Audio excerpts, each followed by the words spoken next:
En fin de semaine, puis l'autre d'après, c'est le festival Coachella. C'est un des plus gros festivals dans le monde, en Californie. Il y a plein de vedettes qui se ramassent là-bas chaque année.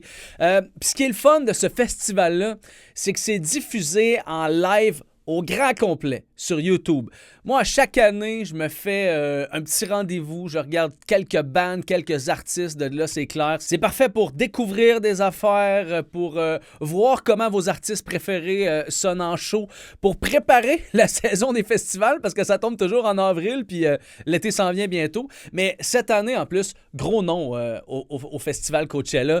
Je regarde ça, là, Lady Gaga est là, Green Day, Post Malone, Charlie XCX, Benson Boone, DJ Mustard, Megan Thee Stallion, Ty Dolla $ign, Travis Scott aussi, là, c'est marqué que Travis Scott design le désert en Indio, mais il fait aussi une prestation. Puis ce qui est le fun avec ce festival-là, c'est que c'est la même prog 2 fins de semaine de suite. Les artistes, les bands qui sont là la première fin de semaine, ils reviennent pour une deuxième fin de semaine, donc c'est quasiment le même festival, ou à peu près. Là. Il y a quelques mini-différences, mais les gros noms reviennent 2 fins de semaine de suite.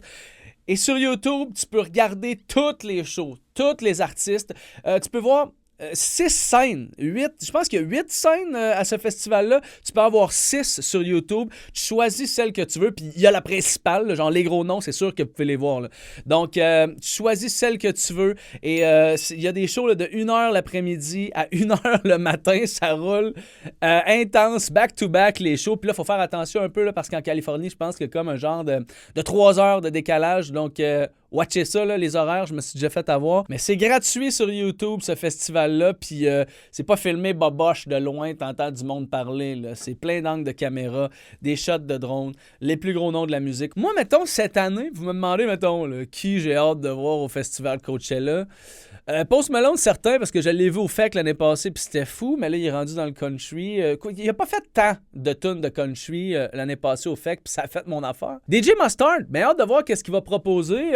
D'après moi, on pourrait avoir des grosses surprises avec lui. C'est un gars qui fait des beats pour plein de rappers, fait que d'après moi, il va inviter pas mal de monde. Viagra Boy, je pense que ça peut brasser pas pire. Eux autres sont dans le genre de post-hardcore humoristique. Je pense que ça peut être bon, ça peut être drôle. T-Pain aussi, j'ai hâte de voir à quoi ça va ressembler, un show de T-Pain en 2025. Ty Dolla $ign, je vais surveiller ça aussi. Est-ce qu'il va faire ses tunes avec Kanye de leur album Vulture 1, Vulture 2? Kanye, ça va pas bien. Ensuite, il dit des affaires fucked up.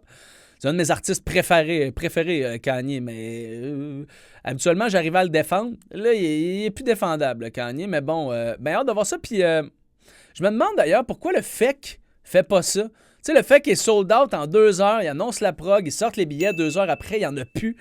Je pense que ça pourrait être bon de diffuser ça, les différentes scènes du Festival d'été de Québec sur YouTube. Ceux qui n'ont pas réussi à avoir leur billet vont pouvoir le regarder chez eux, puis ça va comme propulser le festival encore plus à l'international, encore plus que ce que c'est à l'international. Le monde verrait vraiment c'est quoi le FEC concrètement sans pouvoir se déplacer, mettons, cette année-là, puis l'année d'après, peut-être qu'ils vont faire, on va peut-être descendre genre de l'Australie pour venir voir des bandes...